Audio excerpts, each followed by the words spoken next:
All right, good morning. Today we'll start our chapter 20, and we're going to today mainly talk about conduction with thermal energy generations.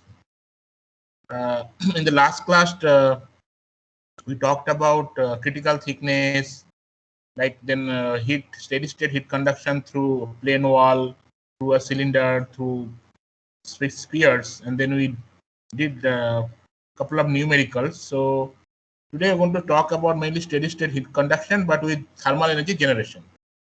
So let us see what happens when actually there is a thermal energy generation in a plane wall. Okay. So what happens, as you can see, this is a plane wall, and your temperature distributions across the wall is TW and TW at the both end is given symmetrical temperature, so identical temperature, and there is a heat is between. Okay. So if there is a heat generation, so far we have derived the expression considering there is no thermal energy generation, just a steady state heat conduction. But if scenario arises when heat is being generated, then the expression will be a little different. So let us examine what happens. As you can see that the temperature, this the length of the by F, and this is the temperature distribution. As you can see that the front view, the temperature at one side is given by TS1 and other side is given by TS2. Okay, and then heat is being transferred from the one side to another side. So rate of heat conduction at X, Y, and Z, if you consider heat conduction in 3 dimension, minus rate of heat conduction at X plus del X, Y plus del Y, and Z plus Z del Z, plus rate of heat being generated inside that element is equal to going to be rate of change of the energy content of the element. So this terminology was not being considered so far whenever we derived the expression before, right? But now this extra term, that heat generation, is being conducted. Now we first consider the asymmetric plane wall is given by figure A. This is asymmetric because the temperature at one side is not equal to the other sides, and in which there is a uniform heat energy generation per unit volume. Okay, Q is a constant. The surface is maintained at TS1 and TS2. For constant thermal conductivity, if you consider the thermal conductivity of this material is constant, the appropriate form of heat conduction will be dT2 by dx2 plus Q by K equal to 0. So this is the expression. I'll probably in the next class I'll give you the detailed derivation. Just look into this expression to understand what happened. So this is the integral form, the differential form. So if we integrate with proper boundary conditions, then we get a double integration. First we integrate, then again integrate. Double integration, by doing double integration, we get T equal to minus Q by 2K K square plus C1x plus C2. Where C1 and C2 are the constant of integration. Now how to determine this C1 and C2? So we have to set proper boundary condition. So T equal to minus L, that is, if it is given minus L, this is plus L, this is 2L. T equal to minus L Tx1 and T equal to L Tx2. So this, at this temperature, surface temperature is Ts1, at this one Ts2. So if you substitute this, then you get the value of C1, Ts2 minus Ts1 by 2L, and C2 you get Q by 2K L2, L square plus Ts1 plus Ts2 by 2. In which case the temperature distribution will be, so you just substitute this, the value of C1 and C2 in this expression, the original parent expression, and then you get this expression. Tx equal to Q by L square by 2K, 1 minus x square by L square plus Ts2 minus Ts1 by 2x into L plus Ts1 plus Ts2 by L. Now, the heat flux at any point in the wall may of course be determined equation. This is the generic equation, right? Any point in this plane wall, you can determine the temperature with the Fourier's law. However, with the generation, the heat flux is no longer independent of x. So you can see that the heat generation, that the heat flux, is no longer independent of x. As you can see, it is the temperature is being, this is a parabolic form of equation happens, right? That here temperature is Ts and here is Ts. There is a conductive heat transfer happening throughout the surface. Now for symmetric plane, as in the previous figure we have given asymmetric plane, right? The temperature distribution was not equal. If it is a symmetric plane, the temperature at this side and the other side will be equal, right? Both the surface temperature will be maintained at constant temperature, which are equal to each other. So then that particular scenario, Ts1 will become Ts2, which is given by Ts. The temperature distribution is then symmetrical about the midplane. So if you consider this is the midplane, the distribution of the temperature is symmetrical, And then the expression becomes Tx equal to QL square by 2K 1 minus x square by L square plus Ts. So this is the generic form for a symmetrical plane with constant heat generation.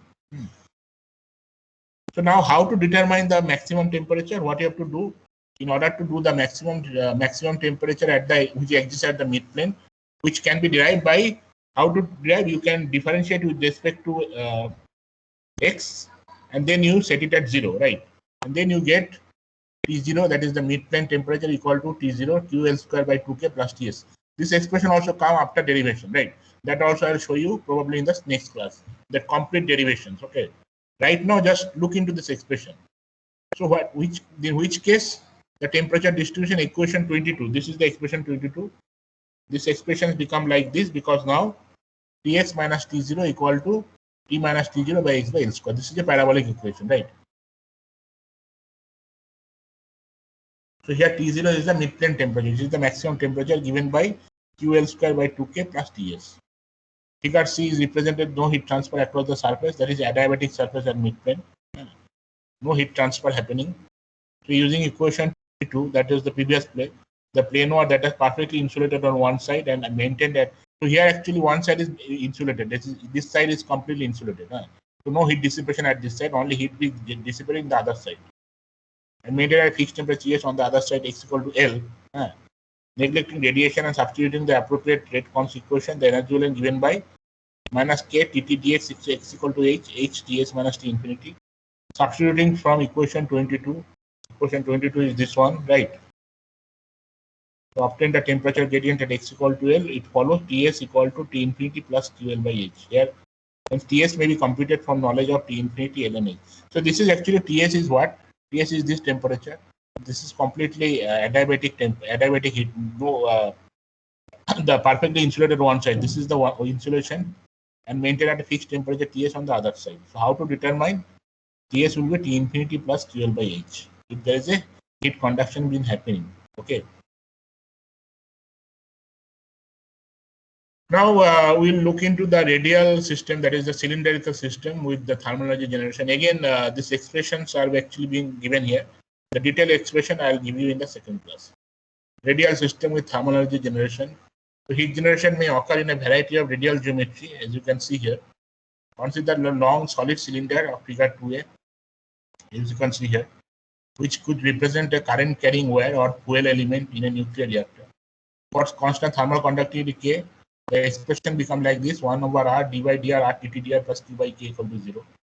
Separating variable and assuming uniform generation. So actually again you have to do the integration with first integration. You give R dt dr Q by minus Q by 2K R square plus C1. Again if you do the repeat the second again, if you integrate this expression, then it becomes TR minus Q by. So here R actually means that T is a function of R. Okay, TR means temperature is a function of R. That is the radial distance.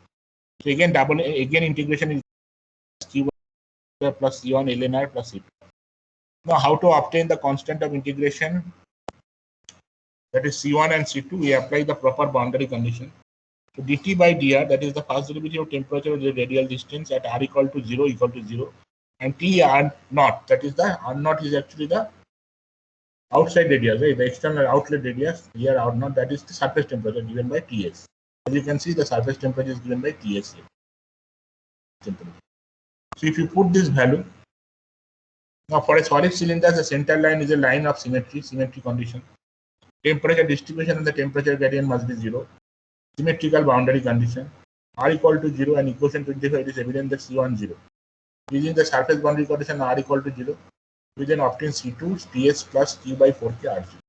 So C1 is 0, but C2 is this much, right? C1 is 0, but C2 is this much. So if you substitute this value, then it becomes TR Q R naught square by 4K 1 minus R square by R naught square plus Ts. So this is the final expression, equation 27, right? Any radius in the cylinder may of course be evaluated by using equation 27 with Fourier's law. Evaluating equation 27 at the center line and dividing the result into equation 27, we obtain the temperature distribution in non-dimensional form. So we can ask TR minus Ts T naught minus Ts equal to 1 minus R by R naught whole square. Okay. Where T naught is the central line temperature. Again, you take the first derivative of this and then set it at 0. Then you get R naught, right? T naught line temperature. That expression also will be shown in the left. Now, to relate the surface temperature Ts to the temperature of the cold fluid T infinity, there is a two method. One is the surface energy balance and the overall energy balance. We generally do overall energy balance. We obtain Q equal to pi R naught square L equal to H 2 pi R naught L. So actually surface there is a heat convection, right? So that actually this expression become like this, or Ts equal to T infinity plus Q R naught by 2H. Now if you consider a spherical system with thermal energy generation, similarly we have considered plane wall, cylinder, now spherical.